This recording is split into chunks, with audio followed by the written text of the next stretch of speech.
Boa noite. É com muita alegria que estamos de volta, abraçando a todos os nossos teleouvintes para mais um encontro, um estudo em torno do livro Apocalipse de João. O estudo da chave da revelação do vidente de Pátmos à luz da doutrina espírita, nas suas características universalistas.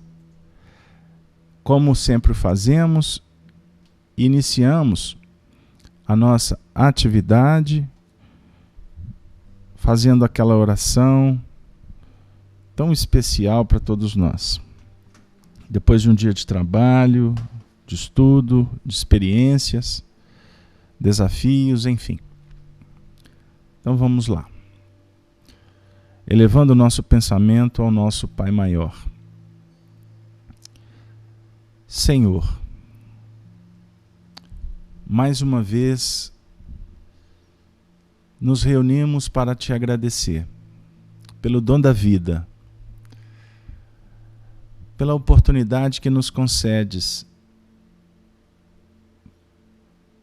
para progredirmos, para nos ajustarmos dentro de um contexto magnânimo da Tua misericórdia. Ajuda-nos, Senhor, para que possamos compreender as leis da vida e o dom que estamos desenvolvendo, o dom de saber viver. Obrigado, Senhor, pelo alimento que nos sustenta. Obrigado, Senhor, pela família que nos abraça, pelos irmãos que nos orientam, pelo trabalho que nos engrandece, pela luz que norteia a nossa intimidade. Senhor, nós só temos que te agradecer, pois vamos descobrindo que não sabemos nem pedir. E mesmo assim, rogamos que abençoe, Senhor, a todos que nesse momento se intercambiam com as frequências do bem. Abençoe, Senhor, os nossos familiares, amigos, os nossos adversários. Abençoe, Senhor, para que tenhamos sempre a oportunidade renovada, as circunstâncias que favoreçam o nosso despertar como seres imortais, viajando pelo cosmos, pelo espaço divino, na direção das tuas expressões magnânimas de sabedoria, amor, paz. Senhor, rogamos por todos que se encontram necessitados, como nós outros, enfermos do corpo, da alma. Envolva o nosso planeta nas vibrações da tua paz. E aos amigos espirituais que nos tutelam, nós os reverenciamos. Na condição de discípulos, que nos posicionamos humildemente para receber o contributo nesta noite. O contributo que nos ajude nesse processo do despertamento espiritual. Que cada um aqui possa ter nas suas percepções a ampliação necessária para percebermos a beleza que é o intercâmbio entre as dimensões espirituais nas suas mais variadas faixas, desde aquelas mais primitivas até as faixas superiores dos espíritos que te representam na pureza da tua verdade e das tuas expressões do bem. Que a falange de João Evangelista, o vidente de Pátmos, o Espírito de verdade que tutela a renovação do planeta, nós pedimos permissão para iniciar os estudos da noite e que possamos desenvolvê-lo inspirado por ti, tendo em Jesus Cristo, o nosso Mestre, o nosso Senhor, o nosso professor amigo, o nosso irmão mais velho, que na sua bondade Ele esteja nos nossos lares, nos abraçando, nos envolvendo nesse momento. Obrigado, Jesus, pois a Ti devemos esta reencarnação, esta oportunidade de estarmos vivendo na Terra. Obrigado a todos os espíritos que nos acompanham no dia a dia. Que a partir de agora, então, estejamos formando uma comunidade cristã com o seu objetivo da universalização do Evangelho. No nosso caso, à luz da doutrina codificada, organizada por Allan Kardec. Obrigado a todos, boa noite mais uma vez.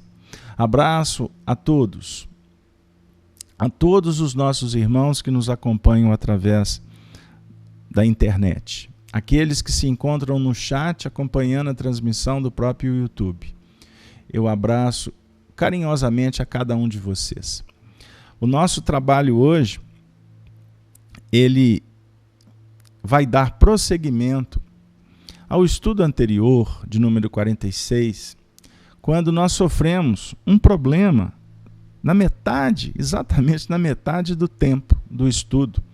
Nós tivemos um problema técnico, o que definiu, inclusive, uma interrupção e o final do estudo sem um direcionamento que rotineiramente empreendemos. Então, eu peço desculpas pela última semana. Tá? Então, nós vamos retornar às nossas bases, que é o estudo do Apocalipse. E eu vou trazer aqui agora, como sempre fazemos, o texto que estamos atualmente estudando. Capítulo 2, que trata da carta à igreja, à comunidade de Esmirna. Então, eu vou fazer a leitura e convido vocês a nos acompanhar, tá bom? Só um instante que eu vou ajustar aqui a imagem. Então, voltando, capítulo 2 do livro Apocalipse, a partir do versículo 8. Vamos lá. E ao da igreja que está em Esmirna, escreve: isto diz o primeiro e o último, que foi morto e reviveu. Eu sei as tuas obras, e tribulação e pobreza, mas tu é rico, e a blasfêmia dos que se dizem judeus, e não o são, mas são a sinagoga de Satanás. Nada temas das coisas que há de padecer. Eis que o diabo lançará alguns de vós na prisão, para que sejais tentados. E tereis uma tribulação de 10 dias. Sê fiel até a morte, e dar-te-ei a coroa da vida. Quem tem ouvidos, ouça o que diz o Espírito, o que o Espírito diz às igrejas. O que vencer não receberá o dano da segunda morte, mas encontrará a coroa da vida. Queridos amigos, eu vou partir do ponto em que nós sofremos a interrupção, entre aspas, pela força das circunstâncias. Então vamos lá. Eu estava trabalhando com vocês naquele ponto que tratava de um histórico da igreja de Esmirna. A igreja de Esmirna, ela, configurando aqui para nós a segunda carta do estudo do Apocalipse, Lembrando que a primeira carta é a carta à comunidade de Éfeso. Analisando as 7 cartas, as 7 igrejas que são endereçadas às missivas, nós vamos depreendendo que cada carta ela tem um foro de imortalidade extraordinário. Ela vai tratar facetas do nosso psiquismo. São departamentos que nós vamos gradativamente sendo convidados a frequentar de uma forma lúcida, consciente e responsável. O livro Apocalipse é um livro que o próprio nome diz, Apocalipse é revelação, não tem nenhuma ideia finalística. O princípio fundamental é de uma revelação que tem uma abrangência extraordinária. O livro Apocalipse, ele é um projeto para o discípulo que já está caminhando em busca de uma compreensão, num mergulho mais profundo das lições do Mestre. Então nós batemos numa tecla importante. O Evangelho, ele é a boa nova do reino. O Evangelho significa um projeto de renovação espiritual. Porque ele se apoia, inclusive, nos princípios do Antigo Testamento. O Antigo Testamento, a Bíblia, no seu conjunto de livros, apresenta para nós a revelação da lei que apresenta o Criador, a criatura e a sua destinação. A partir da história do povo hebreu, nós vamos identificar a trajetória do espírito na sua dinâmica evolucional. Histórias, cânticos, que trazem em si um foro de muito emblema, numa revelação que, com o passar do tempo, nós vamos compreender que ela efetivamente trata da caminhada de todo o espírito na direção da terra prometida. O encontro com Deus, do Pai Celestial. Jesus, quando vem à humanidade, encarnado, porque aquele esteve apenas uma vez, conforme afiança os espíritos da codificação, e que aqueles que são sérios, que estão vinculados à fonte, ele esteve aqui uma vez para transubstanciar a lei, para viver a lei e apresentar a sua essência com um exemplo de vida irretocável. Aquele que é, acima de todos, o príncipe dos espíritos, o rei dos reis, no seu sentido espiritual. Ele vem à terra abrindo mão de tudo que nós empenhamos, acreditamos e investimos como valores fundamentais que trazem felicidade. Ele mergulha como um homem numa água límpida do simbolismo do Jordão, nu, sem se vincular a nada, a não ser as expressões da lei que ele representava, e vivendo a lei. Por isso é que ele disse: eu não vim de mim mesmo, eu vim em nome daquele que me enviou. Cumprir-lhe as obras. E por isso o Filho do Homem não tem uma pedra para recostar a sua cabeça.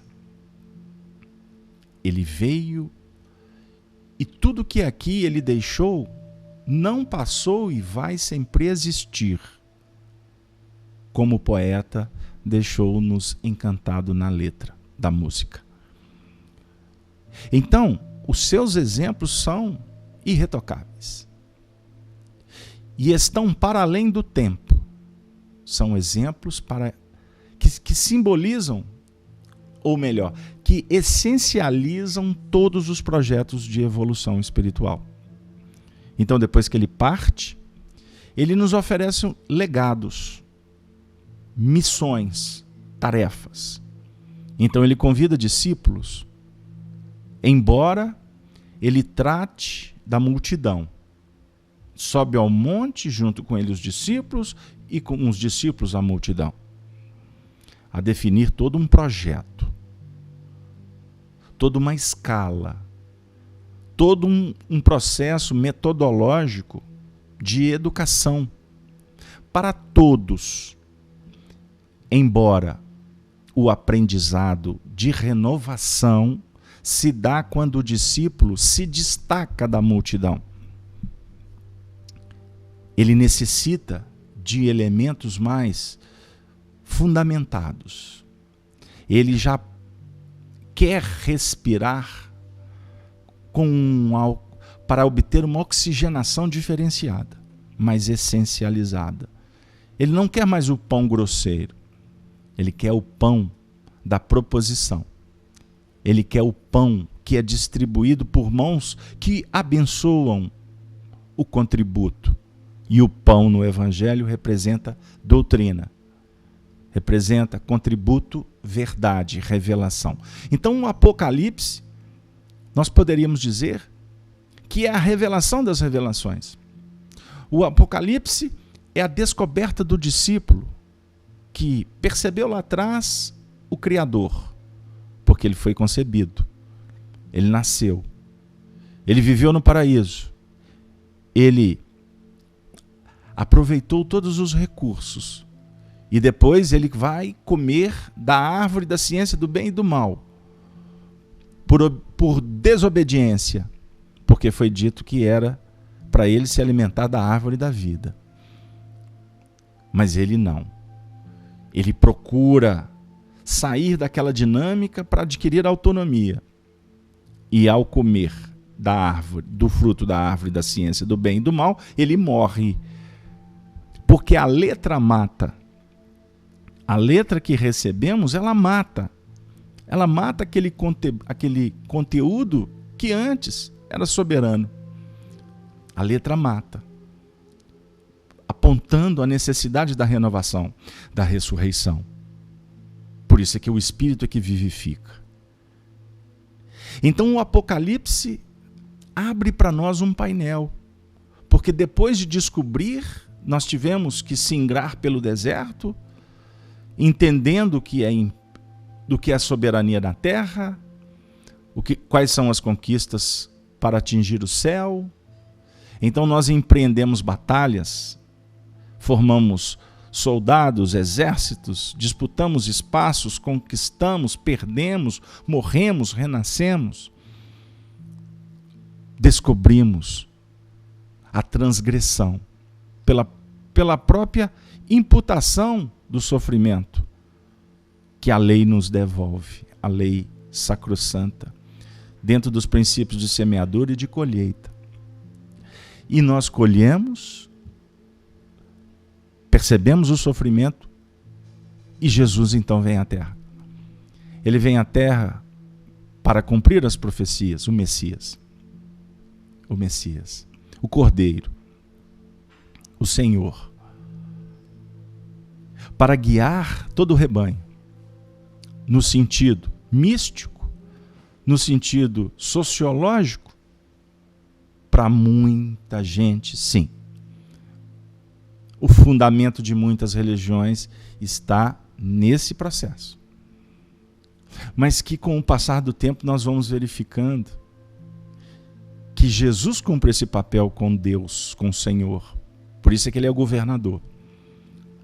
Mas o projeto se torna extraordinário quando a gente começa a ter um alcance do Jesus ressuscitado, do Jesus Cristo, a imanência de Deus na nossa vida. Luz, possibilidade, transcendência, escala, sublimação, que se faz dentro de um projeto que envolve sacrifício, testemunhos, sofrimento. Porque para ascender é necessário entender, sentir, implementar, operar, colher, valorizar, ser grato e sair novamente para um novo escopo de trabalho, para uma nova obra, dinâmica que, depois que há a morte, a ressurreição, ela fertiliza novamente o soldado para que este que está combalido porque perdeu o general dos generais, o mestre dos mestres, combalido, sofrido, ele volta, o Senhor, e diz: não se turbe o vosso coração, porque eu prometi que estarei convosco até o fim, e estou aqui. Então ele se faz visível, primeiro para aquela que era pecadora, Maria, depois para os outros discípulos, para 500 na Galileia, ele se materializa, aí ele ascende, e ele diz que cada um ali teria uma tarefa: viver o que ele veio realizar, o que ele fez, sem necessidade, no seu sentido de ajuste, porque ele é soberano. Mas ele veio dar a vida e passar por tudo isso para mostrar para todos nós que precisaríamos fazer o mesmo, para nos dizermos seguidores e, quem sabe, um dia apóstolos. Se aconteceu com o Senhor, teria que acontecer com cada um de nós. Dentro dessa síntese histórica, ele dá a missão. Em Pentecostes, ele apresenta os dons. Os espíritos da verdade se comunicam em vários idiomas, prenunciam o futuro, os velhos terão visões, as crianças sonhos e etc. A mediunidade foi, vamos dizer assim, foi chancelada pelo Evangelho naquele momento. E aí começou a frutificação do intercâmbio, quiçá gerenciado pelo Senhor, mas também pelos falsos senhores, pelos antagonismos, pela mentira, pelo adultério, e a história foi tomando rumos que a princípio foram rumos tenebrosos, mas no fundo era um processo de evolução natural que acontece dentro das necessidades de cada um, de beber de uma água limpa e depois, por opção, acabar sujando essa própria fonte e depois ficar ansiando por novamente acessar a pureza da água da renovação, da fonte que brota e que se transforma em rios abundantes. Aí dentro desse processo é necessário entender a cegueira, compreender a treva, perceber todas as incongruências, os antagonismos, e para isso influências negativas fazem parte, porque a treva, ela se incomoda com a luz. Então, enquanto o indivíduo está a caminho da luz, ele vai ser tentado, ele vai perceber as adversidades. O que é complexo é quando ele se rende a tudo isso. E rendendo-se a tudo isso, ele deixa de ser tentado e passa a ser tentador. Ele passa a ser o instrumento para conspurcar a si mesmo e a outros que estão no caminho. E o Senhor então oferece oportunidades, e por isso o Senhor desce à terra em espírito, através de pleiades, de entidades que já entenderam, que já ascenderam, e eles descem nas regiões complexas para atender os espíritos em prisão, conforme a carta de Pedro no seu 3º capítulo. Ele vai pregar o Evangelho aos espíritos em prisões espirituais, porque existem fulcros, bolsões, o que nós vamos ver nas próximas semanas, como igrejas que efetivamente se conspurcaram Não a igreja no sentido material, mas no sentido de aglutinação de mentes que estão sintonizadas, que estão fechadas dentro de planos egóicos, presunçosos. E todo movimento que se caracteriza por egoísmo, ele se transforma em obstador, em dificultador da luz. Mesmo que o indivíduo, mesmo que as intenções sejam as mais puras, as mais nobres, mas todo movimento que nós promovemos dentro desses planos do interesse pessoal em detrimento ao interesse do alto, nós empreenderemos algemas, treva, dor, sofrimento, enxofre, fumo. Aí o Senhor oferece o Apocalipse. A revelação das revelações, que apresentam para nós, em meio às conspurcações, às dificuldades, os conflitos, o Apocalipse é uma proposta para aquele que já percebe o alcance da lei, mas tem dificuldade em operacionalizar. Então o Apocalipse, poderíamos dizer que é uma revelação que nos coloca uma chave nas mãos. Uma chave. Um instrumento. Um bisturi, um lápis, uma lupa, um binóculo. Um instrumento que favoreça para que a gente operacionalize uma cirurgia no nosso psiquismo. Nós vamos fazer um movimento arqueológico dentro de nós mesmos. Buscar o passado. Entender as prerrogativas do alto, mas verificar os impulsos, as tendências que ainda nos maculam. É um plano filosófico que se robustece na dinâmica científica, na prática, na operação, em cada momento da nossa vida. É uma batalha. É uma batalha entre o bem e o mal. No seu sentido íntimo, jamais num plano finalístico. Como precipitados, agimos. Inclusive, como espíritas que já possuímos chaves extraordinárias. Mas a gente insiste, até nas interpretações dos ensinamentos dos espíritos, a definir a evolução a saltos, a toques mágicos, a movimentos místicos, idólatras, fanáticos. Querem um exemplo? Quando o espírita vai falar sobre a mudança de um plano de prova e expiação para uma dinâmica de regeneração, nós temos a ousadia de querer definir esse processo em nível de coletividade e a curto prazo. Porque para nós basta encher uma nave em planos maiores para trazer para a Terra, ou encher outras para levar para planos inferiores. E muitas vezes a gente se engana na letra, porque os princípios, inclusive norteadores de Allan Kardec, apresentam para nós uma análise que transcende espaço e tempo, na nossa concepção tão acanhada,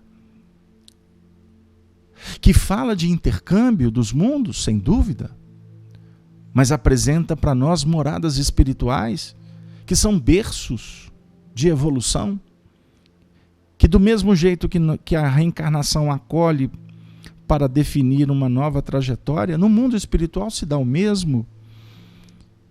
E as diversas moradas vão se intercambiando e o processo da evolução vai acontecendo gradativamente. O Evangelho não ensina a massa, não tem a pretensão de convencer. Os princípios do Evangelho atendem a individualidades. E essas individualidades estão sendo tratadas no tempo e no espaço. E sim, retornam para a Terra para formar grupos. E esses grupos estabelecerem comunidades, nações, gerações. Então basta observar as gerações que estão se despertando na atualidade. Quantos valores elas já trazem? Mas elas estão intercambiando com uma geração que aqui prossegue. E dentro desse intercâmbio há uma fertilização, uma gestação, uma frutificação, um nascimento. E esse intercâmbio, ele tem uma chancela chamada misericórdia divina. A igreja de Esmirna, foi fundada lá atrás por um cristão chamado Policarpo de Esmirna. Por que nós estamos trazendo o vulto de Policarpo? Porque a igreja de Esmirna, a segunda carta endereçada por Jesus Cristo, através da mediunidade extraordinária de João Evangelista, se transformou no tempo num fulcro de irradiação, de pensamento crístico. Cada igreja, como nós dissemos anteriormente, tem as suas particularidades, as suas especificidades. Mas Esmirna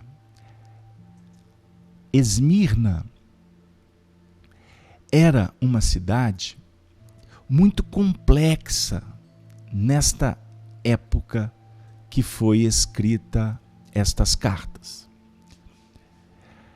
Eu estou buscando aqui, na pesquisa que nós fizemos hoje, rapidamente, a cidade de Esmirna foi fundada há cerca de 3 antes de Cristo, por Alexandre Magno. A cidade era considerada o centro comercial da Ásia Menor e se situava como ponto estratégico da rota direta de todo o comércio que fluía entre Roma, Pérsia e Índia. Portanto, a cidade era considerada muito rica na época em que sua igreja é citada no livro do Apocalipse. Agora vamos falar um pouco do perfil da igreja de Esmirna. Historicamente falando, pouco se sabe sobre a igreja de Esmirna. Mas o que se sabe ao certo é que foi uma igreja que permaneceu fiel em meio à perseguição implacável dos imperadores romanos. Comparando a igreja de Esmirna com os períodos históricos pelos quais passou a igreja, a comunidade cristã, ela corresponde ao período de 100 a 312 depois de Cristo, quando sofreu intensa perseguição dos imperadores romanos que tinham o objetivo de banir o cristianismo da face da terra. Foi talvez a maior perseguição sofrida pela igreja até os dias de hoje. Atribui-se então à igreja de Esmirna o título de Igreja Perseguida. Aí nós vamos perceber um dos detalhes da carta do Apocalipse, não é? Do Cristo para a igreja de Esmirna. Quando vamos encontrar, por exemplo, no versículo 9, os dizeres: Eu sei as tuas obras, e tribulação e pobreza, mas tu és rico. E a blasfêmia dos que se dizem judeus e não o são, mas são a sinagoga de Satanás. A sinagoga de Satanás. Não temas das coisas que hás de padecer. Eis que o diabo lançará alguns de vós na prisão, para que sejais tentados, e tereis uma tribulação de 10 dias. Sê fiel até a morte, e dar-te-ei a coroa da vida. O nosso tema para estudar essa carta à igreja ou à comunidade de Esmirna, inspiradamente chegou assim para nós: a coroa da vida. E é o que nós vamos tentar chegar no último versículo dessa carta, repetindo sempre esse título, a coroa da vida. Aqui o versículo 10º é uma profecia. Não temas das coisas que hás de padecer. Eis que o diabo lançará alguns de vós na prisão. Dialogando hoje com o nosso companheiro Júlio, que está aqui conosco nos estudos, nós trocamos com ele uma ideia. E estamos aqui, inclusive, divulgando para vocês, no seu sentido de demonstrar como que esse trabalho ele é prazeroso. E ele é construção de grupo. Me chegou uma orientação e eu dividi com o Júlio, que estuda o trabalho do Apocalipse que foi desenvolvido por Honório de Abreu a partir de 1999 no Grupo Emmanuel em Belo Horizonte até o ano de 2007. Trabalho esse que eu tive a alegria de participar de um grande percentual desses estudos. E observemos, essa profecia, ela inicia com uma demonstração de amparo do mundo maior para aquela comunidade. Não temas das coisas que hás de padecer. O Senhor nos consola dizendo: estarei convosco até o fim. O discípulo, aquele que está procurando seguir o Senhor, ele é convidado a conhecer o Senhor, os ensinamentos, pelos exemplos, e depois ele é guindado a seguir o Senhor, porque o Senhor tem que partir. Ele deixa um legado espiritual. Ele ensinou, ele falou de uma pescaria, ele ensinou como pesca, mas ele entrega para nós a vara para que sejamos pescadores. E ele não pode ficar do lado do pescador, no seu sentido de intervir, de tomar a vara do pescador para ficar pescando para o pescador. Não. Ele nos abençoa, nos inspira à distância, mas quem tem que aprender a pescar é o pescador. Ele está conosco. Então, o desafio nosso é aprender a confiar. E a confiança vai sendo adquirida à medida em que nós vamos exercitando, operando, realizando.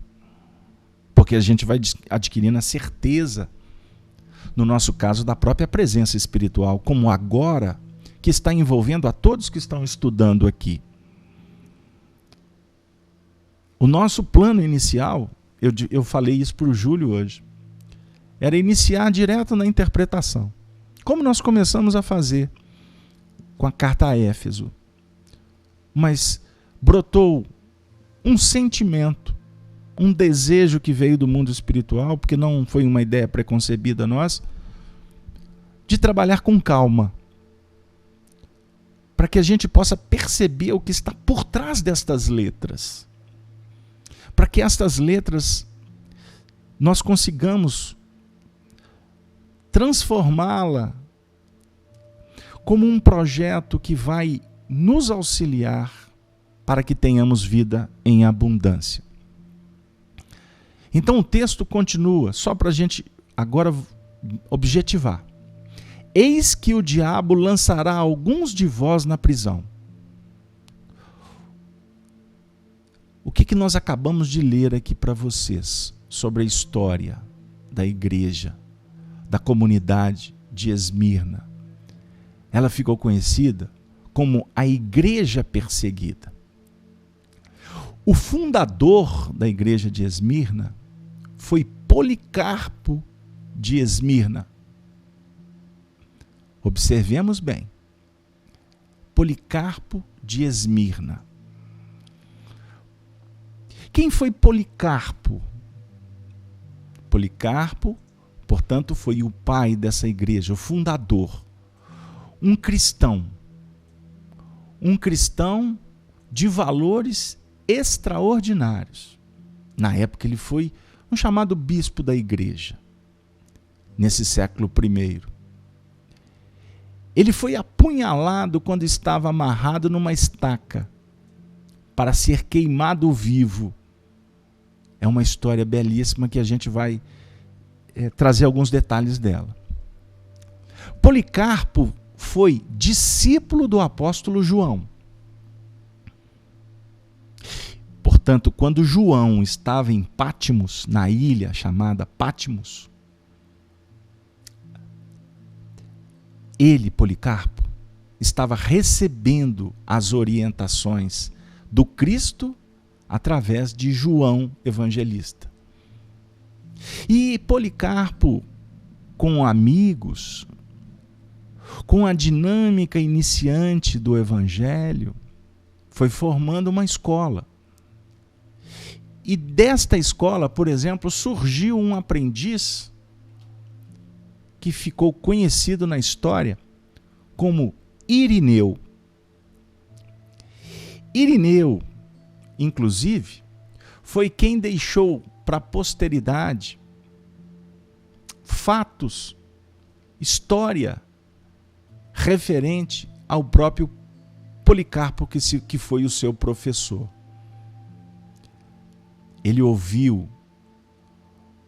Irineu ouviu os discursos desse seu professor e levou para a sua vida. Inclusive, Irineu tinha uma grande preocupação: transformar o Evangelho em lições práticas de vida. Na época, a escola foi pródiga, espíritos reencarnados, como bolsões, como fulcros a formar comunidades. Partem de um núcleo, depois de experiências de iniciação nos princípios da espiritualidade, para fazer com que eles pudessem reviver, relembrar o que tiveram aprendido antes de reencarnar e depois partir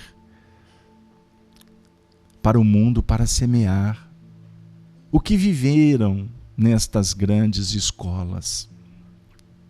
Viveram com espíritos como Aniceto, Sírio, Alexandre, Átalo de Pérgamo e tantos outros. Eu gostaria de voltar à figura de Policarpo, porque nós tivemos um desdobramento muito interessante dessa escola de Esmirna, que foi levado estas experiências por Irineu, que veio a fundar em Lyon, na antiga Lugdunum, a igreja de São João. Observem como que a história é extraordinária. A multiplicação dos pães. E foi nesse período, nesta escola, que foi a comunidade de João, fundada por Irineu, lá nas Gálias, que nós tivemos episódios marcantes principalmente no ano de 177, com o martírio de muitos cristãos. Muitos cristãos. Inclusive,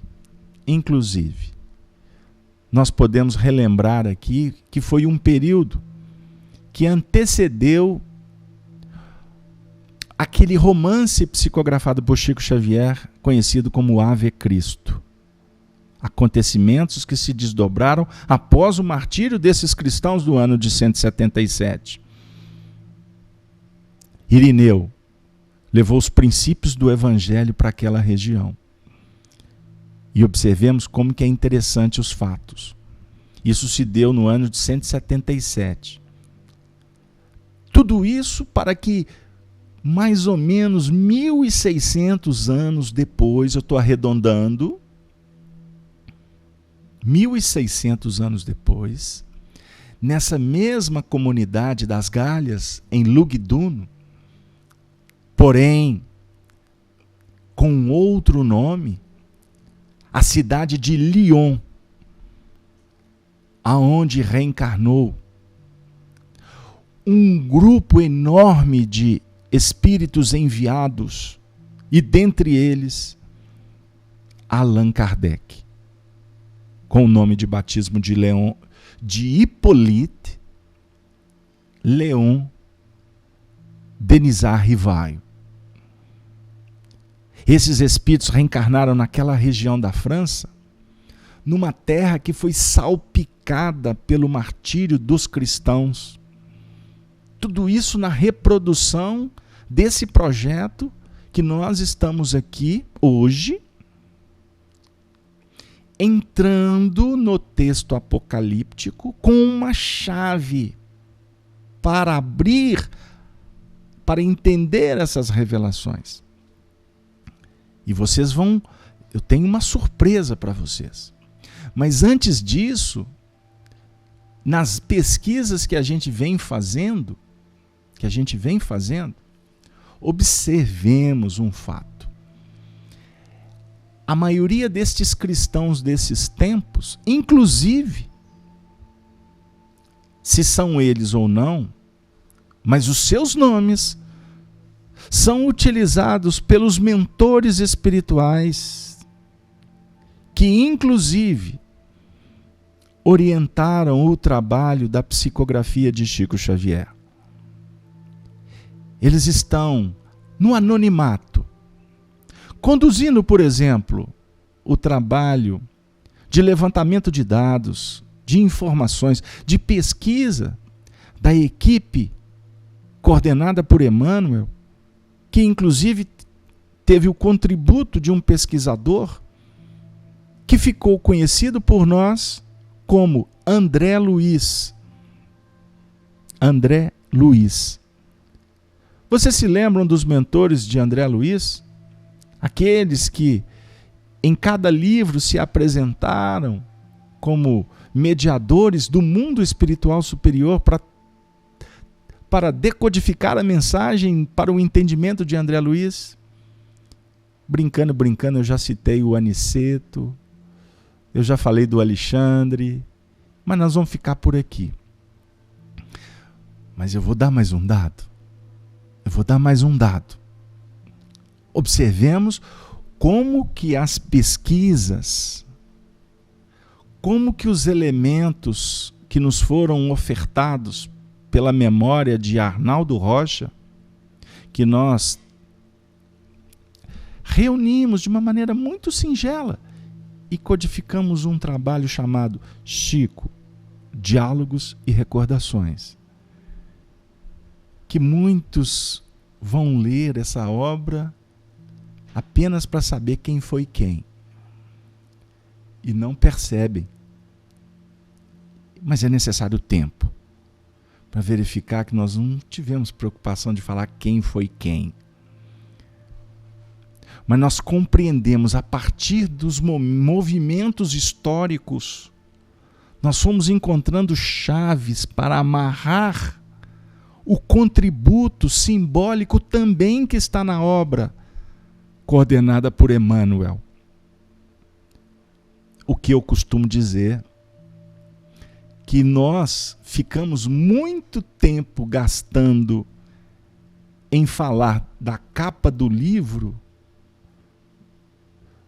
e perdemos o ensejo de verificar o que está por trás da obra gigantesca que Emmanuel recebeu o título de coordenador. Num âmbito humano, dentro de um cortejo de espíritos que para nós ficaram conhecidos, inclusive por identificação das suas últimas encarnações como trabalhadores, por exemplo. Mas na realidade a gente está conhecendo e nós vamos depreendendo que a gente conhece o primeiro escalão no seu sentido, de baixo para cima, se eu posso assim dizer. Porque à medida em que vai graduando as entidades espirituais, elas se dissolvem, elas se apagam. Aí eu fico aqui falando que é Emmanuel, que é Bezerra, aí tem centro espírita que faz o Zé Grosso Santo, aí tem outro que o Palminha, que é o Santo, aí o outro é Meimei, a outra é a Sheila. Isso é só para a gente fazer um comentário assim, muito prático para nós espíritas, porque a gente só mudou o título dos santos. Agora os santos são os nossos espíritos. Observem como nós somos ainda tão infantis. E na realidade a gente não percebe que o grande movimento é a essência. E que uma encarnação só é pouquíssimo para a gente verificar o símbolo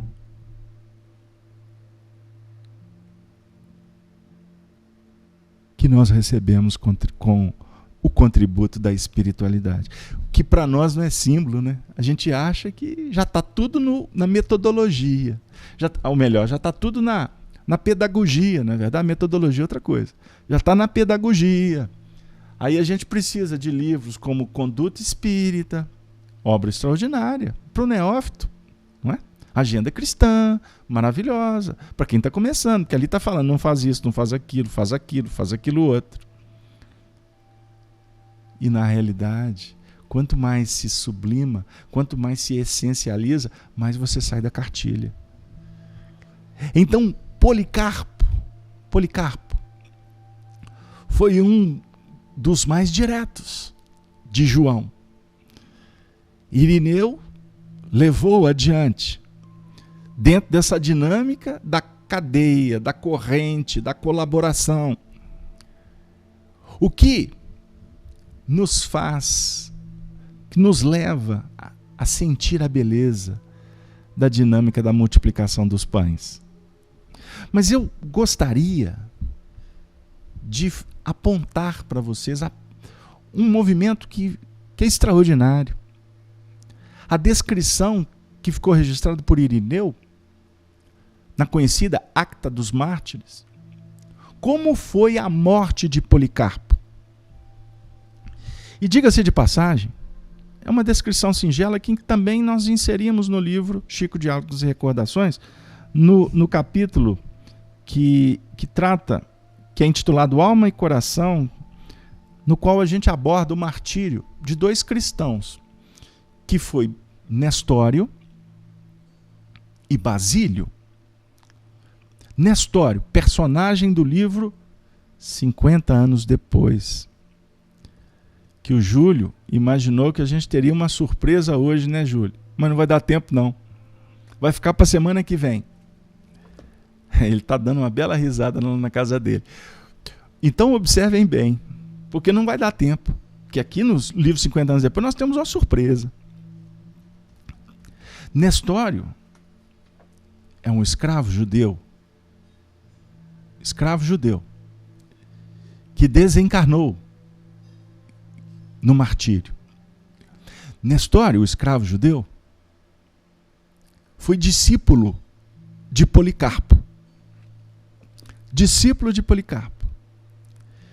Nestório, esse escravo judeu, ele, quando criança, assistiu o próprio João Evangelista, já ancião, já naqueles tempos, vamos dizer assim, pré-apocalíptico, não é? Um pouco antes da prisão, em que Domiciano Remétio para a ilha de Patmos, o degredo, e a mão do escândalo, na realidade, se transforma num plano extraordinário que movimenta a retirada de uma mente, de um espírito que já estava preparado na fornalha da vida para ser retirado para um ambiente em que a solidão iria favorecer para que ele pudesse ver o Cristo, ouvir o Cristo, em êxtase, entrar numa relação sublime e nos oferecer o livro Apocalipse, o livro dos livros.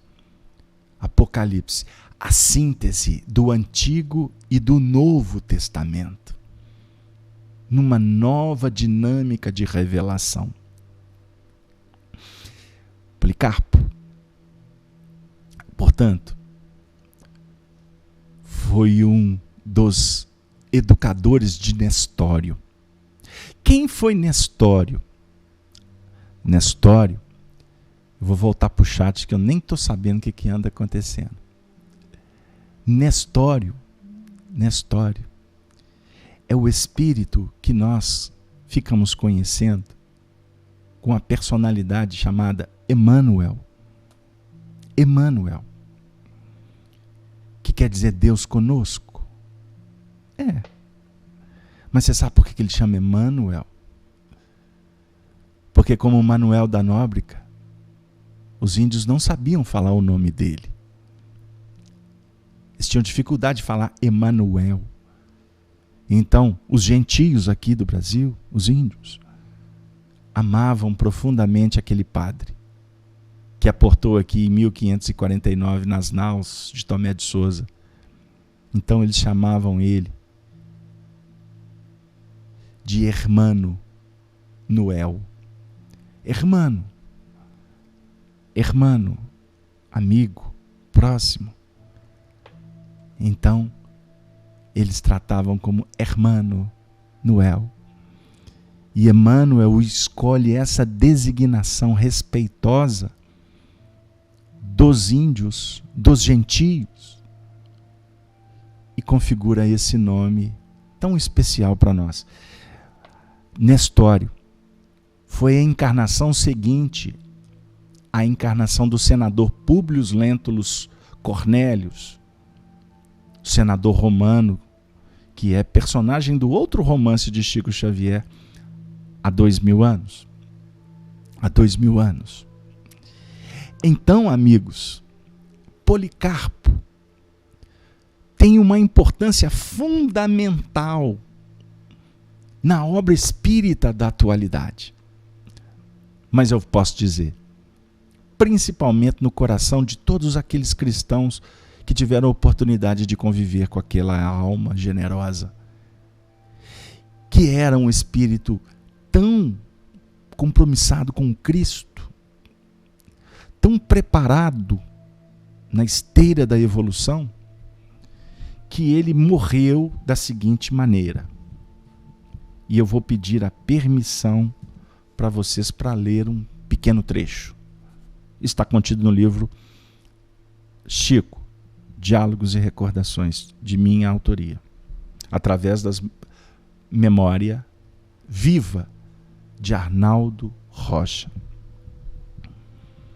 O martírio de Policarpo, de Esmirna, é outro fato que marcou a trajetória dos cristãos primitivos. Pela sua demonstração de fé e em virtude das manifestações espirituais que o cercaram. Após um sonho em que vira seu travesseiro em chamas, Policarpo deduziu e anunciou que seria martirizado em breve, em uma fogueira. Com efeito, passado alguns dias, é levado pelas autoridades romanas, que muito se impressionaram com a gentileza, cordialidade e grandeza de caráter daquele velho senhor para ser interrogado e concitado a negar Jesus. Porém, na entrada do teatro, o cristão ouviu uma, abre aspas, voz do céu, fecha aspas, ali dizer, abre aspas, sê forte, Policarpo, sê homem, fecha aspas. Após ter sido ameaçado de ser lançado às feras, caso não jurasse pela fortuna de César, Policarpo deu uma maravilhosa demonstração de como deve proceder um cristão. Afirmando sua fé, diz que nunca renunciaria ao rei que o havia salvado, Jesus Cristo. Disse ainda ao procônsul que, se o mesmo quisesse, poderia lhe conceder um dia para lhe falar de Cristo, tempo suficiente para convencê-lo da doutrina cristã. O preposto de César, então, respondeu para Policarpo que ele tentasse convencer as massas, ao que foi respondido: a ti, abre aspas, eu considero digno de escutar a explicação. Com efeito, aprendemos a tratar as autoridades e os poderes estabelecidos por Deus com um respeito devido, contanto que isso não nos prejudique. Quanto a esses outros, eu não os considero dignos para me defender diante deles. Fecha aspas. Então, o nobre cristão é condenado a ser queimado vivo. Uma vez colocado na fogueira, recusou-se a ser pregado no poste, alegando que Deus lhe daria forças para suportar o suplício, sem fugir, sendo então amarrado. Com o fogo aceso, novo prodígio pôde ser testemunhado. As chamas, como que formaram uma abóboda ao redor do seu corpo. Não como se queimasse carne, mas como se assassem pão.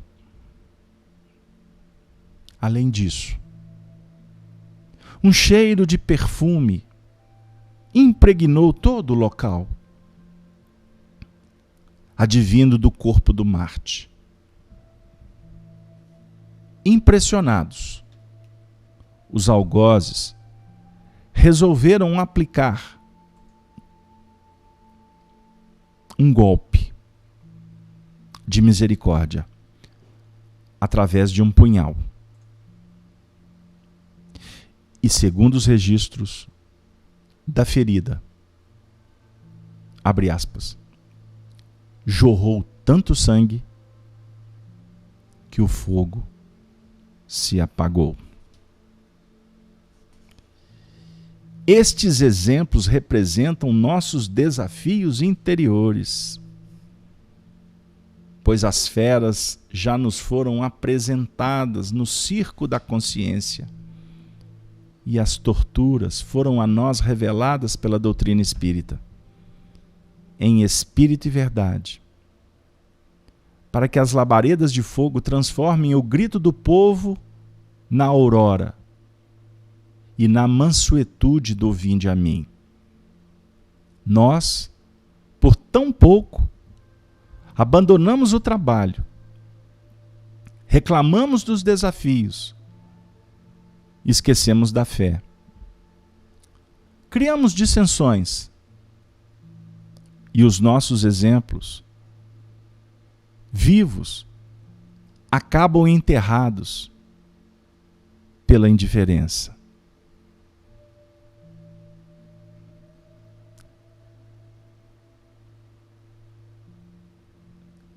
Pela indiferença.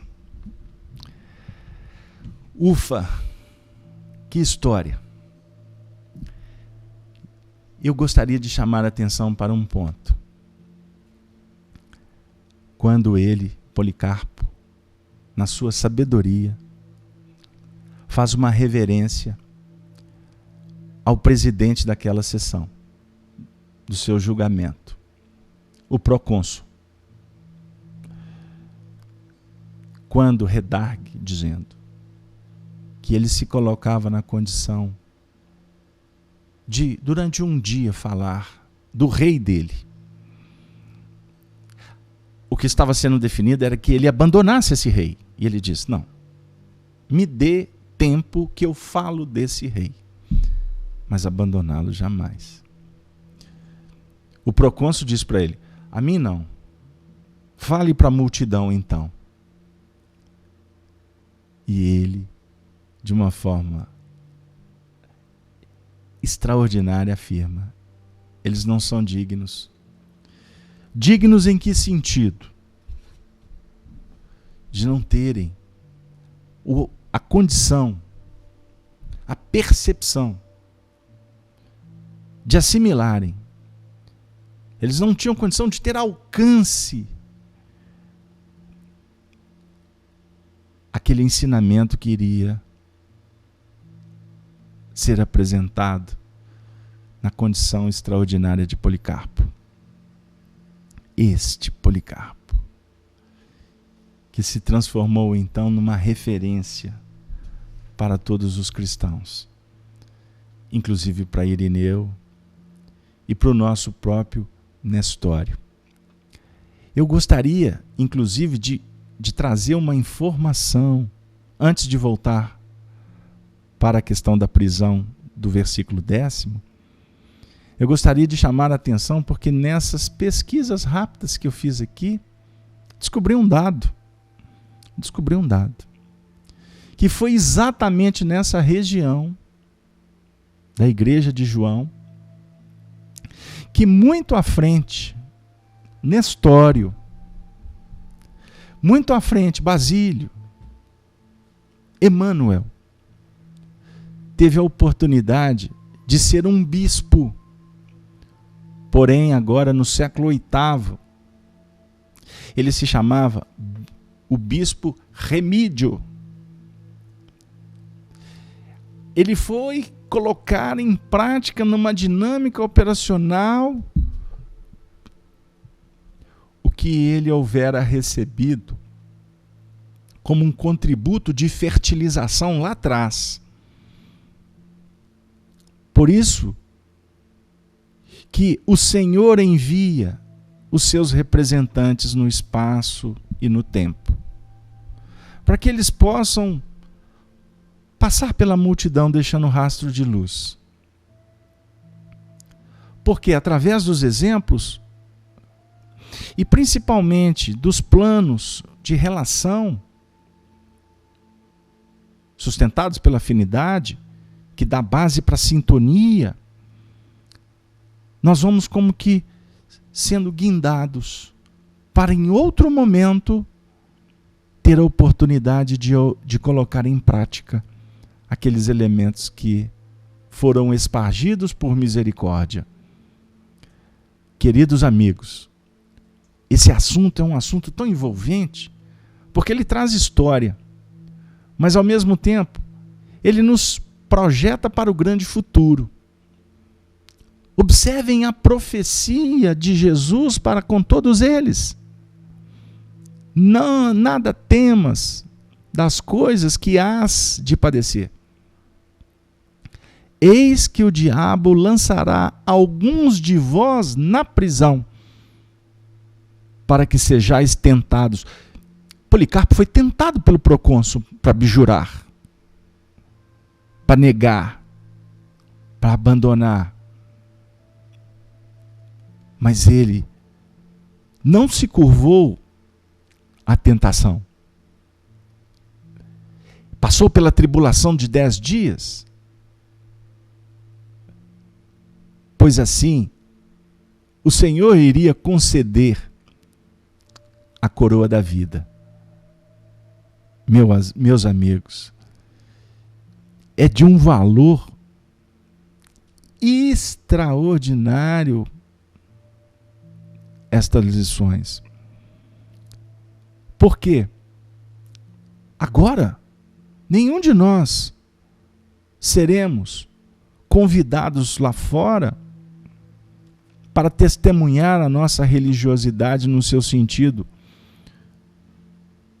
histórico, de projeções proséliticas, como eu vou abordar semana que vem com toda certeza. Não será uma promessa vã. Nós estamos sendo convidados para dar os nossos testemunhos no dia a dia. Confirmar o que está sendo revelado para nós, não nesse estudo, não no livro que eu leio, ou na reunião que eu participo na casa espírita, ou na igreja que eu frequento. Embora de uma importância capital, para que tenhamos os recursos para relembrar, porque aprender é recordar, no dizer de Sócrates, contestado por Aristóteles. Mas não tem problema. Porque Aristóteles e o Pitágoras tinham que trabalhar em outras frentes. Se a gente pegar todas as escolas, nós verificaremos que os elementos se intercambiam. Porque não tem nada errado. Tudo está dentro de tudo. Cada detalhe faz parte de um contexto que é gerenciado pela misericórdia. Nós não falamos aqui, há pouco tempo, que os escândalos foram necessários? As tragédias, os flagelos, as mortes são necessárias, porque sem morte não há renovação, não existe ressurreição. Então nós passamos pela morte lá de fora, para que a gente possa entrar num plano apocalíptico de revelação, compreendendo a importância da morte do preconceito, da queda dos pontos de vista, no seu sentido de integralizarmos ao pensamento do alto, comunhão, casamento espiritual com a vida, com o Senhor. E o casamento se dá depois da descoberta, depois do impulso santo e da realização que traz certeza.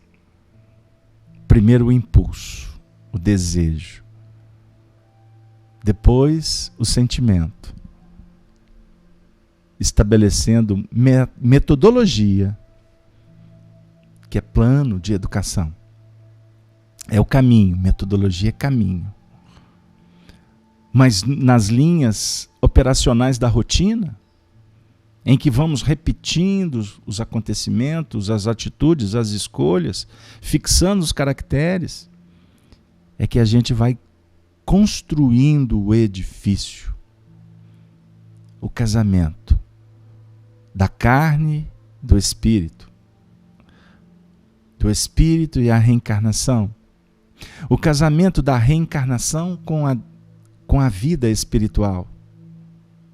Porque a morte é apenas o ato ou a passagem que favorece a viagem, a continuidade da caminhada na terra, no espaço, na terra, nas dimensões inferiores, nas moradas superiores. É o efeito maravilhoso da vida. É o casamento. Por isso que para nós, estudiosos de evangelho, com auxílio dos exegetas, dos teólogos lá da patrística em diante, lá do movimento cristão dos primeiros dias, o noivo é Jesus. O noivo é o Cristo. João Batista falou que era apenas amigo do noivo. É o papel do revelador, do médium. Nós vamos estudar João Batista no capítulo 19 do livro Apocalipse. Espero que nessa encarnação, porque no ritmo que a gente está, vai demorar a chegar lá no capítulo 19. Mas nós vamos encontrar João Batista, nós vamos encontrar Allan Kardec, nós vamos encontrar a doutrina espírita, nós vamos encontrar os profetas, nós vamos encontrar os médiuns, nós vamos encontrar a codificação, nós vamos encontrar planos metodológicos, nós vamos deparar com os princípios fundamentais que precisam cada vez mais ser compreendidos e vivenciados, porque são princípios fundamentais de evolução espiritual. Para isso precisa de fôlego, meu amigo. Para isso precisa de conteúdo, boa vontade, entrega, sacrifício, vida, morte, renascimento. Repetindo o que foi dito anteriormente. Policarpo de Esmirna recebia as cartas e lia as cartas com aqueles que estavam sob o impacto da tentação.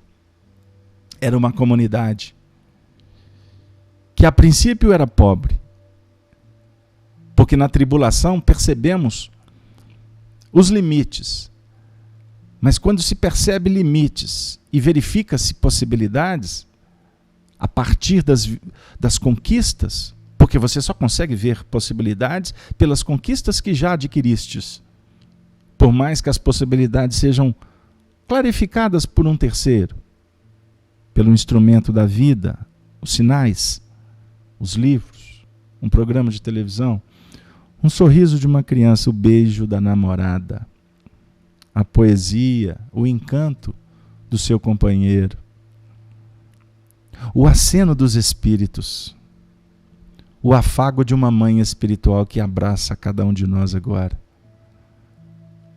São toques, são dicas, são acordes de uma melodia, de uma música, de uma sinfonia. Detalhe, sensibilidade, poesia, carinho, ternura, que envolve medo, insegurança, distonia, neuroses, conflitos, doenças, obsessões. É o painel da vida. A decepção, o perdão, o ataque, a bênção, a pedrada, a prece, o constrangimento, o arrependimento, o perdão, que é a lei da natureza. Bênção de todos os mistérios. Queridos amigos, o livro Apocalipse é um livro magnânimo. E graças a Deus, nós temos hoje a excelência da doutrina espírita, que nos oferece a chave da revelação de João, o vidente de Patmos, nas suas características universalistas. Na próxima semana, eu gostaria de convidá-los para retornarmos ainda à introdução à carta a Esmirna, porque nós vamos trazer um dos discípulos, um dos que foram beneficiados. Nós vamos falar de um jovem, de um homem que um dia não tinha mais o seu mestre Policarpo. Era uma assembleia de cristãos. E quando foi afirmado que Policarpo não poderia estar, porque estava a caminho do seu testemunho maior,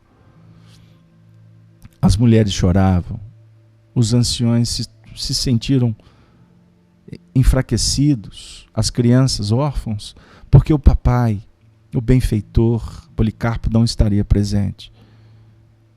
Então, o cristão, em meio à assembleia, nas catacumbas, pergunta: quem dentro da assembleia poderia comentar a passagem do Evangelho que se referia à família espiritual? Foi Sérgio Ostílio, que acabara de ler. Então, eu vou trazer como um aperitivo para a próxima semana. Estando Jesus a pregar ainda para a multidão, sua mãe e seus irmãos de fé ao lado de fora procuravam falar-lhe. Então alguém lhe observou: tua mãe e teus irmãos encontram-se aí fora procurando-te. Respondendo a quem o advertira, disse o mestre: quem é minha mãe? E quem são os meus irmãos? E estendendo a mão para todos os seus discípulos e seguidores, exclamou: eis aqui minha mãe e meus irmãos.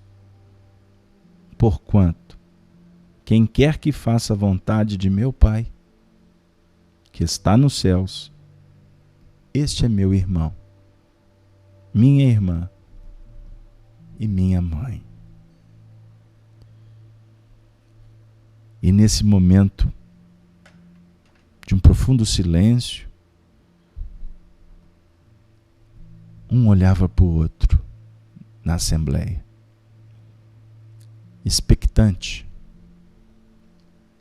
daquele que iria substituir Policarpo.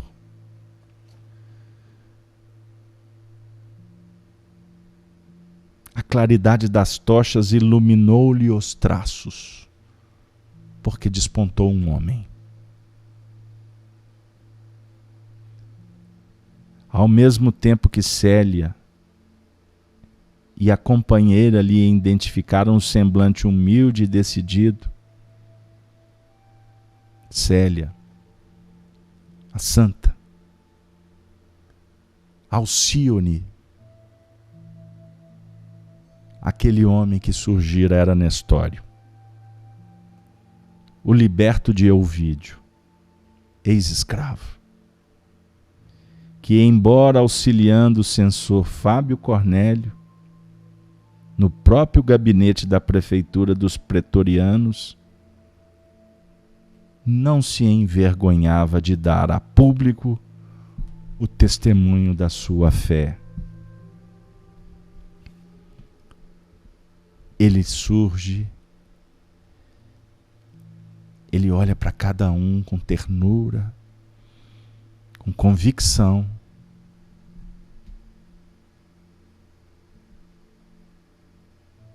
Começa a falar com a voz sincera e comovida: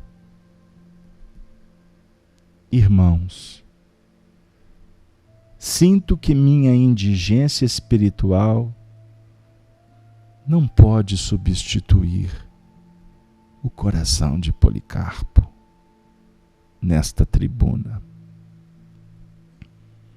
Mas o fogo sagrado da fé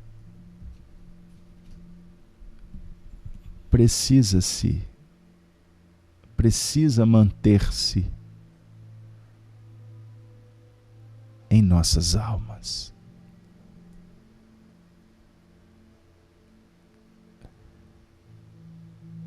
Na próxima semana, eu os convido para juntos continuarmos a ouvir, a sentir